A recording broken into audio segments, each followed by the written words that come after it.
प्यारे अधिवक्ता साथियों, सभी को हमारा प्यार भरा नमस्कार। कल के वीडियो में, परसों वाले में, जो हम शाम को आपको पब्लिक किए थे, कल वाली वीडियो हम रिकॉर्ड नहीं कर पाए थे कुछ तबीयत बिगड़ जाने की वजह से। लेकिन ये है कि आज कंटिन्यू है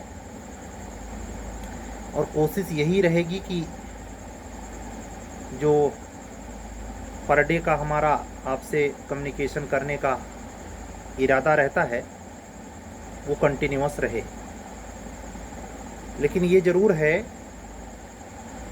एक लंबा प्रोसेस, लंबा समय गुजर रहा है और अब झारखंड जुडिशरी का मेंस अपनी दिशा में है, राजस्थान जुडिशरी का मेंस अपनी दिशा पे है, छत्तीसगढ़ जुडिशरी का मेंस अपने दिशा पे है, पंजाबगढ़ जुडिशरी का मेंस अपने दिशा पे है। स्टेट 2 जिन्होंने 22 में अपनी परीक्षाएं ली थी, बिहार का भी मेंस हो चुका है। यूपी जो अपने नए अनुक्रम के हिसाब से 24 के लिए बहुत पहले ही संदेशित कर रहा था कि अगस्त सितंबर 2023 में ही उसके फॉर्म आ जाएंगे और एक बार पुनः 218 पदों पर विज्ञापन उपलब्ध होगा। लेकिन समय का कालचक्र आप लोगों के सामने घूम रहा है और कैसे दो चीज़ें एक साथ घटी हैं। अगर दोनों को समरूप करके सोचेंगे तो आपको उत्साह मिलेगा, और अगर दोनों में से किसी भी एक सिरे में सोचेंगे, यानी दोनों को मिलाएंगे नहीं, तो आपको निराशा हाथ लगेगी। कैसे? अगर ये सोचेंगे कि पहले तो ये समझें दोनों क्या, दोनों में पहला परिवर्तन ये कि 3 नई संहिताएं अवश्य लगेंगी। दूसरा परिवर्तन ये कि अगर ये तीनों नई संहिताएं लगेंगी तो सिलेबस बदला। अब ऐसे में जो एक ये धारणा थी कि जल्दी वैकेंसी आ जाए हर किसी कैंडिडेट के लिए, ऐसा तो है नहीं कि ये तीनों नई संहिताएं किसी ने 10 साल से पढ़ रखी थी, उनको केवल पता था, रिजर्वेशन कोटे में प्रकाशित था, ऐसा तो है नहीं। ये सबके लिए नवीन हो गई, यानी सबके लिए ये चैलेंजिंग हैं और समय की मांग रखती हैं। आपको ये भी पता है, मैं भी उस ऊहापोह और संशय वाले सिचुएशन से 2-4 होता रहा, आप लोगों की निंदा स्तुति सुनता रहा कि नया एक्ट लगेगा कि नहीं लगेगा, ये फलनवा ढिमका। देखते देखते देखते देखते समय यूं ही गुजरा और जुलाई क्रॉस हो गया। हम फरवरी से ये कहना शुरू कर दिए थे कि अगर ये वैकेंसी कहीं जुलाई के बाद टल जाए तो ये 100% गारंटी है कि नए एक्ट से सवाल आएगा। तो हम बात कर रहे थे कि दोनों चीज़ों को सोचिए, एक तरफा ये मत सोचिए कि डिले हो गया। अगर इसको मात्र सोचेंगे तो हताशा आएगी, लेकिन इसके साथ साथ ये सोचने में हम रोक नहीं रहे। सोचिए कि डिले हो गया, लेकिन जैसे ये सोचेंगे कि तीनों नए एक्ट से ही सवाल आएगा तो फिर सवाल खड़ा होता है, आप पढ़ भी रहे हैं, 531 सेक्शन सीआरपीसी के हैं, ये आपको तैयार हो गया है और लगे हाथ। जब सीआरपीसी की बात कर रहा हूँ, सेम आपकी एपीओ की विडंबना वही सामने आ गई। ये वैकेंसी 100% कमीशन अगर चाहता, अधिकारी अगर अभियोजन निदेशालय के चाहते तो कम से कम एपीओ तो आ सकती थी। लेकिन दोनों को खटाई में रखने से फ़ायदा वही होता है जो बिहार सरकार को 2020 की वैकेंसी 25 में ज्वाइन कराने से हुआ। पूछिए कैसे? हर साल उन 550 ऑफिसरों को लगभग 72 से 75 हज़ार रुपये महीने के हिसाब से जो उत्तर प्रदेश बिहार सरकार का खजाना है वो कितना खाली होता, 5 साल का हिसाब बैठाइए। और वो लड़के जो 5 साल जल्दी रिटायर हो जाएंगे, वो 5 साल ज़्यादा तक सेवा में रहते कि नहीं रहते?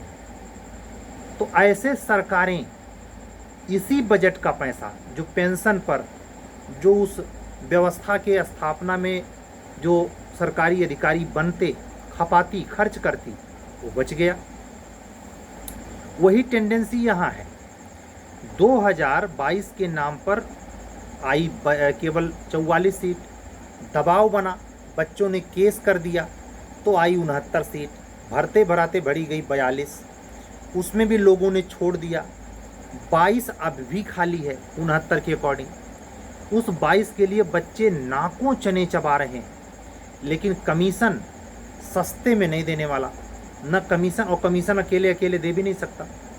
आप ये भी समझें कि आपके संवर्ग के जो अधिकारी अंदर हो जाते हैं, आपका कितनों सगा दोस्त हो, वो दोस्ती अलग मुद्दा है, लेकिन आप इसी प्रकरण में देखे होंगे एचजीएस का जब आप अनुभव सर्टिफिकेट बनवाने पहुंचे तो आपके सह दोस्त जो एडीजे के कुर्सी पे बैठे हैं उन्होंने कैसा आचरण किया है। जो हो सकता है आप अगर मोस्ट सीनियर हो तो आपका कोई परिचित डिस्ट्रिक्ट जज भी हो, लेकिन उसका आचरण देखिए, इक्का दुक्का छोड़कर ज़्यादातर लोगों ने ये दिखा दिया आए हमारे झंडे के नीचे, और तो कोई समझेगा नहीं। आम पब्लिक एडीजे डीजे माने कुछ जानबे नहीं करती, लेकिन जो जानता है उसको दिखाने का वक्त आ गया। तो चाहे वो 2 दिन दौड़ाए, चाहे 20 दिन दौड़ाए, इतना दौड़ाए कि यह एहसास करा दिए कि ये कुर्सी वैसे नहीं मिलेगी। हाई कोर्ट जो एहसास कराया उसकी छोड़ दीजिए। ऐसे ही अगर आपका कोई परिचित मित्र, बहुत सगा, लंगोटिया यार, प्रेमी प्रेमिका अगर जूनियर डिवीज़न की भी कुर्सी पे बैठा है तो वो अंदर से ये नहीं चाहता कि आप आसानी से नया सीट लें, बिल्कुल नहीं चाहता। एक ह्यूमन नेचर है, अहम ब्रह्मास्मि, रहूं तो मैं रहूं, विजय श्री मिले तो मुझे मिले, वाहवाही हो तो सिर्फ मेरी हो, बाकी मूक दर्शक बने, बाकी ताली बजाने के लिए बने हैं, हम ताली बजवाने के लिए बने हैं। आपको एक रोचक चीज़ पे ध्यान खींचूंगा। ये जिस धोनी के लिए 6 बार आईपीएल जीता है, इतना बड़ा गेम में कोई स्टेप बाकी नहीं रहा जिसमें भारत को उसने विजय श्री नहीं दिलाई, उसी की वजह से उसकी इतनी लोकप्रियता हुई। खरबपति आदमी है, लेकिन आपने कहीं देखा हो एक भी मैच में जो इस बार वर्ल्ड कप हुआ, जो इस बार शर्मा जी के, रोहित शर्मा के कप्तानी में भारत ने विजयश्री पाई, कहीं भी धोनी या धोनी की वाइफ को सपोर्ट करते हुए कोई फोटो तस्वीर आपने देखी? मुझे तो ये लगता है वो कोई मैच देखा तक नहीं होगा। अहम ब्रह्मास्मि। और इसके इस हरकत से, नीचतापूर्ण हरकत से, चाहे जहां वो अंबानी का निमंत्रण स्वीकार करने में देरी नहीं लगी, क्यों? उसका अपना क्लास है, दिखाने को वो सादगी है, लेकिन दिखाने का क्लास जब की बारी आई तो भले वो देहाती नाई से अपना बाल कटवा ले, लेकिन अंबानी का निमंत्रण उसने स्वीकार किया। ये हम क्यों कथानक सुना रहे हैं? आप प्रभुता पाई काहि मद नाही वाली स्थिति को समझें। आप अगर अधिवक्ता बहन हैं, आपकी कोई सहेली आपके उम्र से छोटी या आपके बराबर या आपसे सीनियर वाली दीदी, सीनियर वाली दीदी तो सुहाने अल्लाह है, सीनियर वाली दीदी से बड़ा सावधान रहना। वो खाली पढ़ाती भर हैं लेकिन अहंकार की पिंड हैं। साफ लफ्ज़ों में कह रहा हूँ, मैं व्यक्तिगत तौर पर इस उम्र तक आते आते मेरा व्यक्तिगत सामना तो नहीं पड़ा, लेकिन तजुर्बे कई मुझे मिले हैं अन्य अधिवक्ता बहनों के द्वारा कि सर ऐसा कटु अनुभव हम लोगों के सर्किल में चलता है। खुलकर बहनें बताती हैं, उनका नाम लेकर यहाँ हम दुष्प्रचार करने के लिए नहीं बैठे हैं, सिर्फ अन्य बहनों के लिए जो अधिवक्ता बहनें हैं, तैयारी कर रही हैं। बिहार एचजीएस दे के आई, 20-25 नंबर पीछे रह गई, झारखंड दे के आई, पीछे रह गई इत्यादि। उनके प्रमोशन के लिए, उनकी अंतः प्रेरणा में सुधार लाने के लिए मैं ये बातें बता रहा हूँ कि कैसे आंतरिक प्रतिद्वंद्विता में आदमी जीता है। औरंगजेब कितने भाई था, मुगल काल का इतिहास उठा के पढ़िए। उसने दारा सिकोह को कैसे मारा, अपने बड़े भाई को, बहुत गौर से पढ़िए। कितना जलील किया, और एक भी कृत्य दारा सिकोह का ऐसा नहीं था जो औरंगजेब का हक मार रहा था।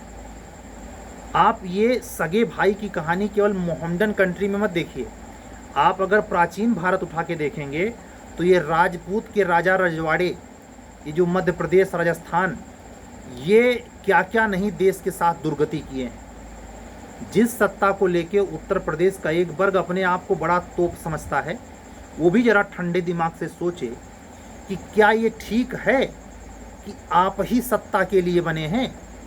इसीलिए कल्याण सिंह जब सरकार में आए तो कल्याण सिंह से ज़्यादा उनकी जाति प्रचार में आई। कोई कहे लोध जाति का है, बहुत खोज डाले नहीं मिला कुछ, तो कोई कहे फलनवा है, ढिमका है, और अंत में केवल साबित क्या हुआ कि पिछड़ी जाति से आते थे। उसकी टक्कर देने के लिए उस जमाने में अटल बिहारी और आडवाणी ने क्या दिमाग लड़ाया था कि उनके समानांतर जो पार्टी है वो पिछड़ों का पार्टी है। मुलायम सिंह यादव, काशीराम दलित पार्टी है। ऐसे में अगर हम ठाकुर या ब्राह्मण को यहाँ हम मुख्यमंत्री बनाएंगे तो हमें उनका वोट नहीं मिलेगा। वही इस बार हुआ। और क्या योगी जी ये सोच रहे हैं कि वो बुलडोजर चलाकर, और आप सोचें आपके मुद्दे पे वो बिल्कुल गंभीर नहीं है। आपने देखा कोई मीटिंग उन्होंने अटेंड की हो उत्तर प्रदेश लोक सेवा आयोग के अध्यक्ष की हरकत पर? इतनी वैकेंसीज लीक हुई हैं, इसकी कोई जिम्मेदारी, क्योंकि उन्होंने खुद नियुक्त किया था। तो मेरा सवाल है, जब अखिलेश यादव ने अनिल यादव को नियुक्त किया था तो वो क्यों हटाए? भले डकैत था, नहीं हटाना चाहिए था, नहीं हटाया। हाई कोर्ट ने हटाया तो हाई कोर्ट डाल तो पात उसने अनिरुद्ध यादव को बैठा दिया। काहे छाती फट रही थी तब? जब बीजेपी वालों ने नारा बुलंद किया कि हमारी सरकार आएगी तो हम सीबीआई इंक्वायरी लगाएंगे, सोचिए, इन्होंने घर घर जाकर के बच्चों के कान में ठूसा, और जब सत्ता पा गए तो इन्होंने दिखाने के लिए सीबीआई जांच लगाई। जो भ्रष्ट ढंग से अंदर चले गए थे वो मोटी रकम पहुंचाए।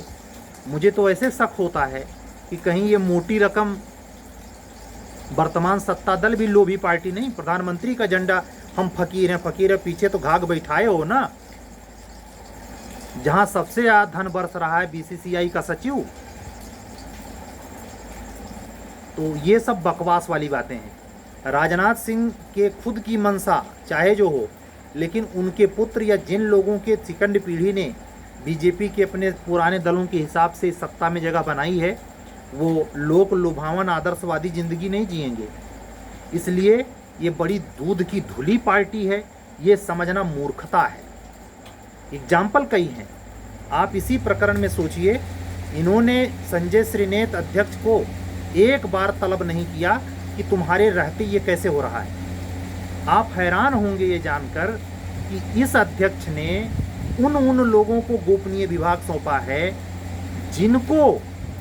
जिनको अनिल यादव के समय जब जांच चल रही थी, जिसमें वो अंजू कटियार को अरेस्ट कर लिया गया था, उप सचिव थी, उस समय सारे उस समीक्षा अधिकारियों को बाहर रहना कहा दिया गया था। इंक्वायरी के समय उन पर शक की सुई लटक रही थी, और ये आदमी अध्यक्ष बनते ही जाति के नाम पर सबको अंदर घुसेड़ लिया।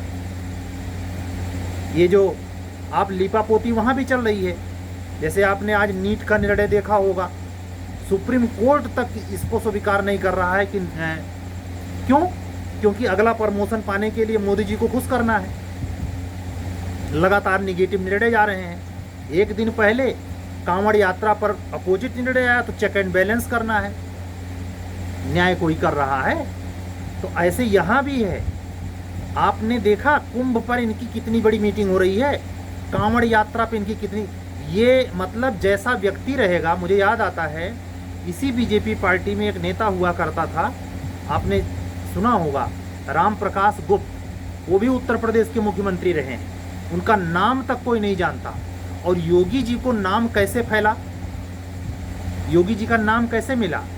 केवल मुसलमानों और मुसलमानों पर अटैक करने की वजह से। उसी नाम के बल पर वो सर्वश्रेष्ठ घोषित हैं। हमें ये नहीं समझ में आता, गुंडागर्दी के अलावा, गुंडागर्दी समाप्त करने के अलावा, यानी अपराधियों में भय पैदा करने के अलावा, शैक्षिक, अशैक्षिक, औद्योगिक, आर्थिक किसी भी पृष्ठभूमि में वर्तमान सरकार के मुखिया ने क्या कर दिखाया है? जो सम्मान का पात्र बने। और जनता भी वैसे ही मूड है, इन्हीं को चुनेगी, चाहे अच्छा करें चाहे बुरा करें। सचिन पायलट जो राजस्थान में गहलोत के विरोधी हैं, बहुत विरोध किए, छटपटाए, मरे, अलग से पार्टी बनाना चाहते थे, लेकिन जान गए कि जनता ये कुछ नहीं देखती, जनता पार्टी देखती है। उन्होंने मजबूर होकर अपनी सारी आकांक्षा को दबा लिया और पुनः उसी कांग्रेस में जी खा रहे हैं। नहीं तो एक सचिन पायलट उदीयमान तेज तर्रार नेता है, वो भविष्य में कुछ बढ़िया करता। और इसको राहुल गांधी को क्या चाहिए? बूढ़ बुजुर्ग जिसकी कोई अपनी इच्छा ना हो, जैसे किसको अध्यक्ष बना रखा है? ये दूध का दूल्हा है, काल नाक सांप, जिसका पूरे खानदान ने देश को चूसा। उसी पर हमारे यहाँ के वोटर जो मुसलमान और यादव वर्ग से आते हैं, डायरेक्ट वोटिंग करके खूब हर्षित हैं। अगली बार इंतजार कर रहे हैं विधानसभा चुनाव में दोनों जोड़ी। ये दोनों जोड़ी कहिया से दूध की धुली हो गई, ये दोनों जोड़ी कहिया से दूध की धुली हो गई। केजरीवाल का वही कर्म है। तो आप अगर नज़र उठा के देखें तो चाहे आप पार्टी हो, चाहे समाजवादी हो, चाहे राहुल गांधी हो, चाहे मोदी हो, कोई पार्टी दूध की धुली नहीं है। सब बेरोजगारी चले, लेकिन किसी भी व्यक्ति को रोजगार के हैसियत से उस नीति को प्रोत्साहित नहीं करते जिससे पारदर्शिता आए और जिससे भ्रष्टाचार खत्म हो, ईमानदार बच्चे का चयन हो जाए। ये सरेआम न्यायालयों में चल रहा है। न्यायालय अपने बाप की बपौती हो गई है, खेती, यहाँ तक कि कमीशन में पूरा हस्तक्षेप है।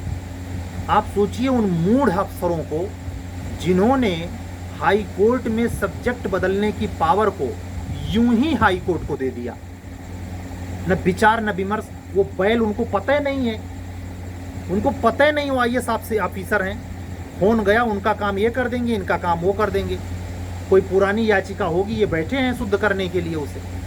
ये सब चल रहा है, बनिया बाजारी चल रही है, सौदेबाजी चल रही है, न्याय नहीं हो रहा है और न्याय होने की संभावना भी नहीं है। आप क्या सोच रहे हैं ये जो श्रवण कुमार पांडे की याचिका है, इसका कुछ परिणाम आएगा? मुझे ना लगता। जिस तरीके से ये उठा था उसी तरीके से सिनसिना कर समाप्त कर देने की न्यायपालिका की भी योजना है, अन्यथा ऑर्डर क्यों नहीं पास करती है?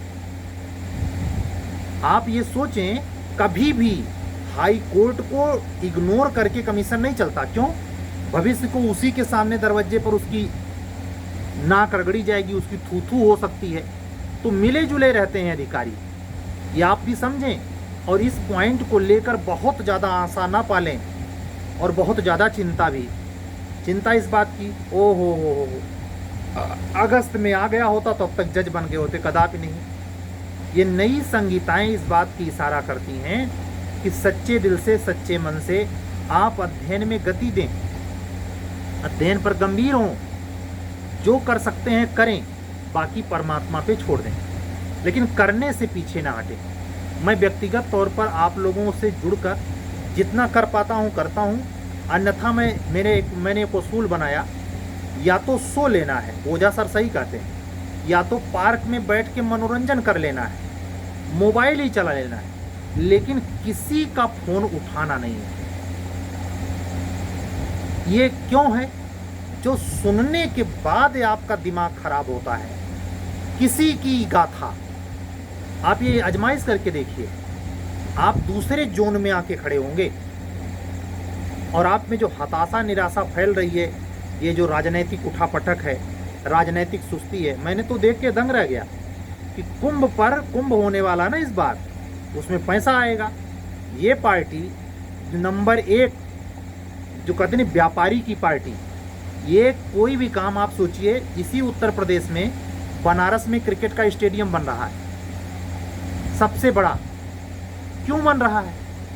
जनता बेरोजगार रहे, जाके क्रिकेट का 500 रुपया सट्टा दे के मैले हल्ला मचाए, खरबों का इनकम हो, सचिव जी के पास जाए।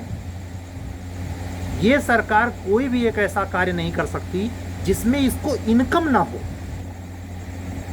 इसीलिए कहीं भी ऐसे व्यक्ति के पास 1 मिनट भी अपना जाया नहीं करती। BSNL हल्ला मचाए हो, नेटवर्क हो उसका है, ये देंगे पैसा, वो अंबानियां देने देगा इनको पैसा बीएसएनएल वालों को। टाटा चिल्लाते रहें, टाटा की औकात तो वो कुछ है। जो आपके घर में है, आपके घर में आजमाइश कर लेना, जिसके पास पैसा ज्यादा होगा उसी की हुकूमत होगी, चाहे उसके अकल जीरो हो। अगर पैसा है तो सब कुछ उसी के पास है। जो जितना ज्यादा पैसे से संपन्न है उसकी अकल कूड़ा भर की अपने आप हो जाती है। वर्तमान सरकार में लगता है मोदी जी सत्ता चला रहे हैं। राहुल गांधी इस मामले में इसलिए परफेक्ट और सत्य हैं क्योंकि वो भी वही करते थे जब तक सत्ता में थे। अब इनको मिनमिन लग रही है, मजा काटे हैं, खूब चखा है मलाई।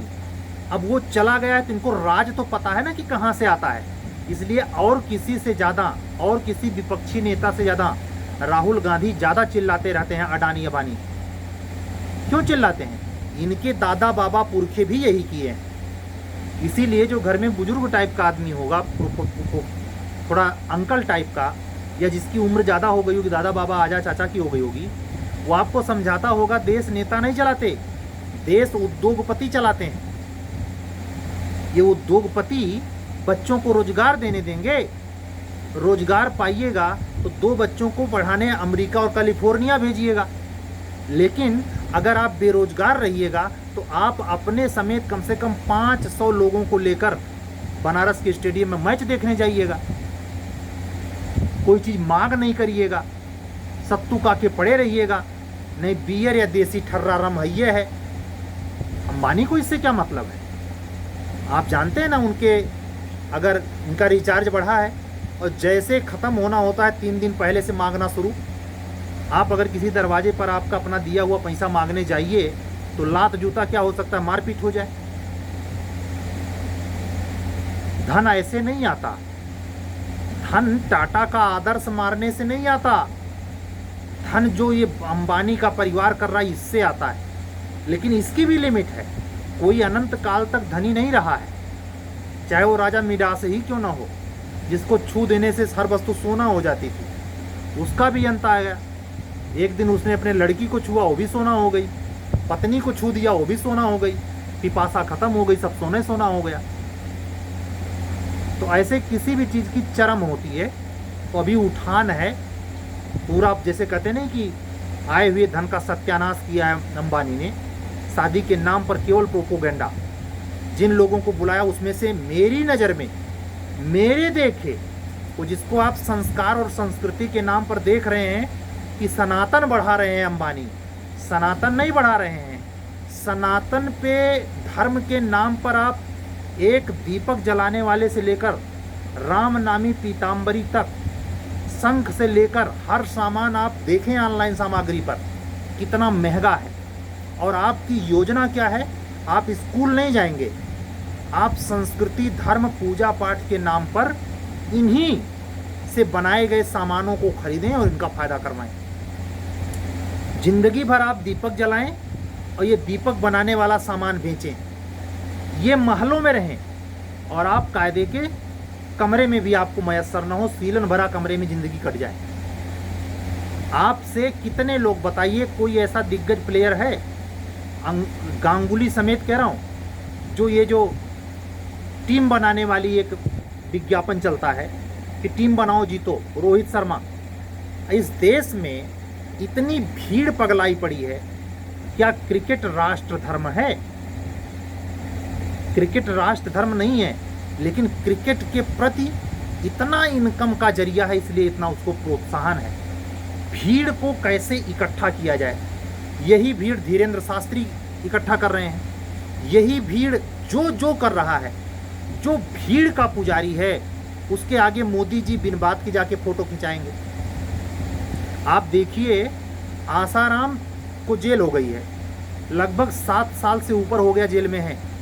एको बार कोई नेता मिलने गया? इमेज की इतनी चिंता होती है। और बीजेपी का शायद कोई नेता बचा था जब आसाराम की तूती बोलती थी, एक साथ 10-10 लाख लोग बैठ के उनको सुनते थे। इसी महाकुंभ में उनका सबसे बड़ा पंडाल लगता था। तब चाहे अटल बिहारी हो, चाहे राजनाथ सिंह हो, कोई भी नेता ऐसा नहीं बचा है जो आसाराम के दरबार में जाकर के हाथ जोड़ के सबसे बड़का बाबा ना साबित किया हो। भगवान न करे धीरेन्द्र शास्त्री के साथ ऐसा हो। ये किसी का चलता नहीं। आप जिसको चमकता हुआ देख रहे हैं, मैं साफ शब्दों में कहूँगा, मैं इनके भी नाम गिना रहा हूँ। क्या इनके सामने भीड़ थी? पहले शुरू करते हैं पश्चिम से। संत क्राइसिस यीशु, क्या मंसूर के सामने भीड़ थी? क्या सॉक्रेटिस सुकरात के सामने भीड़ थी? क्या मीरा के सामने भीड़ थी? क्या पलटू के सामने भीड़ थी? क्या कबीर के सामने भीड़ थी? तब भी नहीं समझ में आता कि जिसके सामने भीड़ हो वो संत कैसे हो गया? वो जादूगर है, ठग, केवल ठग विद्या ही चल रही है। और उसको इतने बड़े कार्यक्रम में शर्म नहीं आती प्रधानमंत्री को, उसके सामने भी जाके हाथ जोड़ रहा है। और नाम क्या दे रहा है कि हम सनातन बढ़ा रहे हैं। उससे तो बेटर अपने द्वारा पुनर्निर्मित तो नहीं करेंगे, सौंदर्यकृत। आप अगर जाके केदारनाथ, बद्रीनाथ, यहाँ जिसमें जान प्राण है, उसकी प्राण प्रतिष्ठा है, वहां मत्था टेकिए, आरती कीजिए, समझ में आता है। लेकिन इनको कब से आपने डिसाइड कर दिया कि ये बड़े पुरोधा हैं? धर्म का बांचने से, संस्कृत में उच्चारण करने से, रामचरितमानस को रट लेने से, एक भी संत जिसके लिए आप धर्म युद्ध कहते हैं, जिसके लिए सनातन सनातन चिल्ला रहे हैं, एक भी संत, एक भी शंकराचार्य समेत कह रहा हूं, एक भी संत को तत्व का अता पता नहीं है। लेकिन हमारा प्रधानमंत्री दिखाना चाहते, एक तो ये प्रधानमंत्री, विकल्प में राहुल गांधी प्रधानमंत्री, वो तो इससे भी गया गुजरा। ये क्या जाने, ये तो कम से कम नहीं कुछ सही तो प्रतीक में चिल्लवा रहा है, लोगों को गमछा खरीदवा रहा है, लोगों को मंदिर घुमवा रहा है, लेकिन ये भी उस तत्व पर नहीं ले जा रहा है जहां जाना चाहिए, जहां से विवेक खुलता है। जिसके बूते मीरा नाच गई, जिसके बूते निमाई चैतन्य महाप्रभु नाच गए, जिसके बूते, जिसके अस्तित्व में आने से मदन मोहन मुरारी रास लीला कर डाली, जिसके कारण भगवान बुद्ध बुद्धत्व को प्राप्त हुए, वो भी तो किसी जमाने में रहे होंगे। अजात शत्रु का जमाना था, काला शोक का जमाना था, वो राजा नहीं थे, वो धन्य थे कि ऐसे महर्षि को, यहाँ शंकराचार्य सोचिए नंबर 1 का राजनीतिज्ञ आदमी है, खूंखार, और उसके सामने भी मत्था टेके पड़े हैं। मुझे अगर ऐसे प्रधानमंत्री के पद पर बैठाया जाए तो ये बात सत्य है, कठोरता से नेहरू का ये विषय पालन होना चाहिए कि धर्म को राजनीति से बिल्कुल अलग कर दीजिए। और इनको प्रोटेक्ट करने के लिए चाहे मुल्ला मौलवी हो, चाहे ये धर्मराज जो टीकाधारी घूम रहे हैं, किसी भी प्रकार प्रोत्साहन मत कीजिए। समाज को आप अपभ्रंश करने के लिए, समाज को भीड़ में बदलने का आप यत्न कर रहे हैं और कुछ नहीं। इससे साफ जाहिर होता है 2014 में आप जब टीएस ठाकुर सर रो रहे थे तो आपके सामने न्याय वाय नहीं चल रहा था, आप ये भीड़ को चेक एंड बैलेंस में बदलना चाह रहे थे, हिंदुत्व के नाम पर और राम मंदिर के नाम पर। आप आस्थावादी हैं, आप पूरे उस पे टेलर पर आप हाथ जोड़ रहे हैं, आप हाथ मल रहे हैं, दिखा रहे हैं कि हम सबसे बड़े सेवक हैं। लेकिन आपका ये आस्थावादी विचार जनता को कहां ले जा रहा है इसका अता पता है। एक राजा को इन पाखंडियों से बहुत दूर रहना चाहिए। वो तब हो सकता है जो बराबर से तीनों से दूरी बनाए, उद्योगपतियों से भी, ये धर्मराज जो अपने आप को समझते हैं इनसे भी, किसी भी धर्मावलंबी से बहुत निकटता ठीक नहीं है। आपने एक ऐसी परंपरा डाल दी कि यहाँ तक कि सपा जैसा दुर्दांत पार्टी, उसने भी नरेंद्र गिरी को जो आत्महत्या कर लिए, उनको बना दिया था। यहाँ मिलने जुलने आते थे अखिलेश यादव जी। मैं देख रहा हूँ साफ साफ अड़गड़ानंद जी महाराज इसलिए यादवों में पूजे जा रहे हैं क्योंकि अड़गड़ानंद जी की जाति जो है यादव है, अन्यथा वो गुरु जाए बाद में तेल लेने। ये तो हाल है। ऐसे आप अनगिनत भक्त पाएंगे। भक्त, अगर वो मिश्रा होगा तो मिश्रा साधु खोज रहा होगा, अगर वो पांडे होगा तो पांडे साधु खोज रहा होगा। मतलब आप इस देश में परमात्मा के बारे में सोच रहे हैं, भगवान बुद्ध को आगे करके, अंबेडकर को आगे करके, इन महापुरुषों को बेचा जा रहा है। इतने भ्रष्ट काल कौलित बहरूपीय समाज में कांवड़ यात्रा चल रही है। वो भी मकसद क्या है? हमको नौकरी चाहिए, हमको शादी नहीं हो रही, शादी होनी चाहिए, हमारे बाबा आजा माने थे, घर नहीं है, घर चाहिए। कांवड़ इसके लिए चल रहा है। कांवड़ किसी का इस बात के लिए भी चल रहा है कि भगवान शंकर हमें मिल जाए। ये है आपका देश। जो कटा है वो बिल्कुल कटा है, जो जुड़ा है वो बिल्कुल बहरूपिया है। वास्तविकता का किसी का लेना देना नहीं है। इसीलिए वर्तमान परिदृश्य में जो बुद्धिजीवी है, जिसमें अच्छा विवेक है, जिसमें अच्छी समझ है, चाहे वो नर हो या नारी, वो किसी राजनीति, किसी नेता, किसी पदशास्त्री के प्रभाव में नहीं आएगा। वो अगर बहुत महत्वपूर्ण उसकी लाइफ है और उसमें विवेक अच्छा है तो वो अपने पे काम करेगा, अंतर यात्रा पे काम करेगा। वो भीड़ देख करके आकर्षित नहीं होगा, ओ ये कौन नेता है, कौन साधु है भाई। जैसे मैंने कुछ दिन पहले उस दिन की वीडियो में साफ समझाया कि जो चीज आप सदियों से रोक रहे थे, 5000 साल से हिंदुस्तान में पर्दा प्रथा थी, घूंघट गायब है, रील बन रही है, उघाड़ू, हम तो कहते हैं एकदम सरेआम बननी चाहिए, बिल्कुल बननी चाहिए। हो रहा है वही, रोको। पूरे वर्ल्ड में, पूरे मध्य एशिया इस्लाम कंट्री और हिंदुस्तान को छोड़कर, आप जरा इमेजिन करें, हिंदुस्तान को छोड़कर कोई ऐसा मुल्क भी है जो पर्दे और शरीर, यानी शरीर की जो बनावट है नर या मादा की, और उसके ऊपर पर्दे का क्या प्रयोग है, उसका आस्वादन ले रहा है आदमी। और उत्तर प्रदेश अगर बिहार हो तो ऑर्केस्ट्रा नंबर 1 पर है। मनोरंजन के नाम पर बस स्त्री देह है। चाहे कितनों बड़ा दुनिया आगे चली गई, कितनों बड़े वो धन पशु हो जाएं, विधायक सांसद बन के इकट्ठा कर लें, अंदर यही चल रहा है। 24 घंटा पूरी ऊर्जा मूलाधार के नीचे ही बह जाती है। ये है पूरे भारत की स्थिति, पूरे मध्य एशिया की स्थिति। इक्का दुक्का लोग जो जागते हैं, उनको ये हवा, ये वायुमंडल, ये सत्ता पे बैठे मूर्खाधिराज, कभी भी वो परिस्थिति पैदा ही नहीं होती कि वो सही दिशा में बढ़ जाए।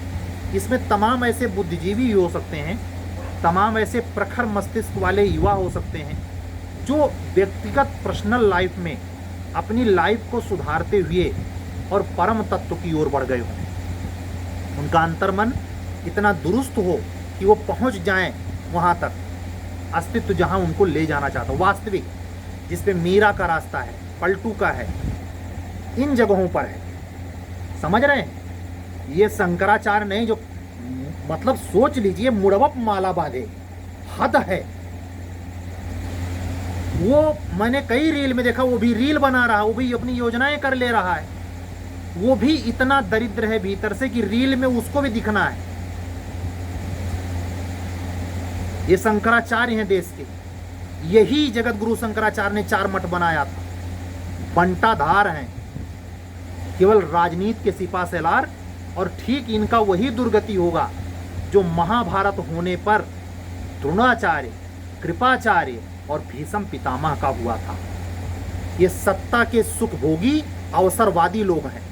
जो लोग सत्ता के हिमायत में होकर सत्ता की चापलूसी करें और एक तरफ भजन ध्यान और सत्संग प्रवचन पेलें, उनको आप निठल्ले नंबर 1 मानिए। उन पर यकीन मत कीजिए अगर आप सत्य को पकड़े हुए हैं। सत्य इन जैसे भिखमंगों के पास नहीं रह सकता। सत्य बहुत निर्विकल्प और प्रकट एनर्जी देता है,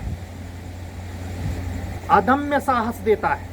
कह सकते हैं राणा प्रताप के भीतर भी था, कह सकते हैं ध्रुव के पीछे था, कह सकते हैं राजा भगीरथ के पास था, कह सकते हैं राजा भरथरी के पास था, कह सकते हैं राजा शांतनु के पास था। इनके पास नहीं है जो पल में मासा पल में जो दूसरे का पार्टी तोड़ ले रहा हो, यही सब चल रहा है। तो ये सारी बातें, इसलिए हमेशा मेरे बात करने का उद्देश्य ये होता है कि अगर आपके जीवन में जो प्रयासरत हैं पा जाएं तो ठीक है, नहीं तो जीवन को निरर्थक जाया मत जाए दें। वास्तविकता समझें। अपने मित्रों में, अपने ग्रुप में जिनको आप बहुत बहुत लंगोटिया यार समझते हैं, उनमें भेड़ियों को पहचानें, उनसे रिश्ता ख़त्म करें, उन पे बहुत समय ना दें, उनके प्रति एहसान फरामोश ना बने।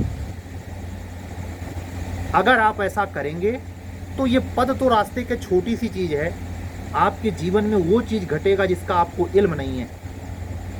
जिस पर मीरा ने कहा, पायो जी मैंने राम रतन धन पायो। राम रतन धन वो मुकेश अंबानी का वो अंटिला मकान नहीं है। मूढ़ों समझो, बहुत बड़ी वीडियो हो जाएगी, 35 मिनट हो गया है। मैं आज की वीडियो यहीं रोक रहा हूँ, लेकिन इस वीडियो में कही गई सारी बातें, न मुझे मोदी जी से कोई वो है राग अनुराग, न द्वेष, न किसी भी नेता व्यक्ति से, लेकिन अगर ये व्यक्ति जिसके लिए कहा जा रहा है उसके कान में स्वयं पड़े तो ठंडे दिमाग से सोचे कि वो ये ना समझे कि आप प्रधानमंत्री होकर किसी ऐसे धर्म पाखंडी के सामने झुकेंगे तो पूरा देश झुकेगा। अरे पूरा देश भी झुक जाए तो मैं अकेला शख्स हूँ जो मैं सरेआम इस मीडिया से कह रहा हूँ, मैं किसी के सामने नहीं झुकूंगा। मेरी नज़र में सब पाखंडी, और अगर परमात्मा की दया से आप वाला पद मिल जाए तब तो चमत्कार देखिए महाराज। हम बताते हैं धर्म का पाठ कैसे पढ़ाया जाता है उत्तर प्रदेश और बिहार वालों को। पहला आर्डर तो यही होगा कि कांवड़ तुरंत बंद हो जाए। ये जो प्रतीक में बना के रखा है कि भगवा पहनो, जल ले लो, यहां से केदारनाथ की यात्रा करो, कबीर फालतू में चिल्ला रहे हैं। रैदास को नहीं बढ़ने दिया, इसीलिए बार बार हंटर मारूंगा जब तक मैं यहां मौजूद हूं। ये जो प्रतीकों में फंसाकर, भगवा में फंसाकर आरएसएस की बुद्धि काम कर रही है, ये चलने नहीं पाएगी। वैसे सनद रहे मेरे जैसे की जरूरत भी नहीं है, क्योंकि यहाँ आत्मा ऐसी है कि जो ये बुद्धि ज़्यादा दिन चलने नहीं देगी। आने दीजिए 2029 और 2027, इसका बखिया उधड़ना तय है। कभी कभी क्या होता है, जब अवसर मिलता है और आदमी अनहरा जाता है तो उसका न्याय नेचर करती है। बस इतना ही। बहुत भ्रष्ट समय चल रहा है। स्कूलों में टीचर पढ़ाना नहीं चाहता, बच्चे खुद पढ़ना नहीं चाहते, रोजगार है नहीं, शिक्षा से कोई मतलब नहीं, सब कुछ बाजार है, बाजार का युग चल रहा है। ले नौकर से प्रधानमंत्री तक सब धनपतियों के आगे कुत्ते की तरह दुम हिला रहे हैं। शर्म नाम की चीज नहीं है। जरा जमाना उनका सोचिए जो राणा सांगा और राणा प्रताप का रहा होगा, जो घास की रोटी खाना स्वीकार किए लेकिन दुश्मन के आगे झुकना नहीं स्वीकार किया। तुम क्या खाक नहीं झुकोगे? तुम पाकिस्तान को भी गरिया रहे हो तो वोट के लिए। बहुत बड़ी दुर्दशा है। अधिकारी बैठा तो वैसे, न्यायाधीश बैठा तो वैसे। किस पर यकीन कर सकते हैं? अपने आप पर कर सकते हैं। इसने विद्रुप्त समाज में अपने आप पर कर सकते हैं, अपने भीतर कर सकते हैं। शांत चित्त से बैठें, मिनिमम आधे घंटे, जितना बढ़ाते चले जाएंगे धीरे धीरे आभास होगा ये दुनिया का जो सार है, जिसको पाकर मीरा नाची, जिसको पाकर चैतन्य नाचे, जिसको पाकर रैदास अमर हो गए, उसको पाने की जुगत कीजिए। इन कवित्व पेलने वालों, इस उपनिषद और प्रवचन का पाठ करने वालों, इन कथावाचकों, इन भीड़ इकट्ठा करने वाले पाखंडियों से राम बचाए, बहुत दूर रहिए। इनकी रील को, इनके स्टेटस को, इनकी शोबाजी को, इनके पाखंडी पना को देखने के लिए देखिए, इनके माया जाल में फंसिए नहीं। यही मेरा इस चैनल से कहने का सत्य उद्देश्य है। और सारी बातें प्रयागराज में लेटे हुए हनुमान जी को निवेदित हैं। एक बार पुनः आज की बात पूरी। कल हम फिर मिलेंगे। अगर हमारे चैनल पर जो कि एपीओ, एचजेएस और जूनियर डिवीज़न जे के लिए चलती रहती हैं, चल रही हैं, उसमें इंटरेस्टेड हैं, चाहे झारखंड जे की मेंस टेस्ट सीरीज से, चाहे एचजेएस या अनदर स्टेट में कम से कम अपने यूपी, एपीओ और जे के लिए, तो हमारा व्हाट्सअप नंबर गौर से सुने 7705090393। इस व्हाट्सअप नंबर पे जब आप जुड़ेंगे तो हमारी आपसे बात होगी। हम कॉन्टेक्ट नंबर देंगे, वो वहाँ कॉलिंग नहीं होती, केवल व्हाट्सअप नंबर है ये। और अगर आप हमारे चैनल पर नए हैं तो चैनल सब्सक्राइब करें, लाइक करें, और बेबाक बात को सुनने के लिए, निस्वार्थ भाव से आपको रात के 2 बजे 2:30 बजे जगाने के लिए अगर आप हमसे जुड़ना चाहते हैं, हमसे संबद्ध होना चाहते हैं, तो हमारा चैनल सब्सक्राइब करें, लाइक करें और अन्य सीरियस अधिवक्ता मित्रों तक पहुंचाएं। आज की बात पूरी।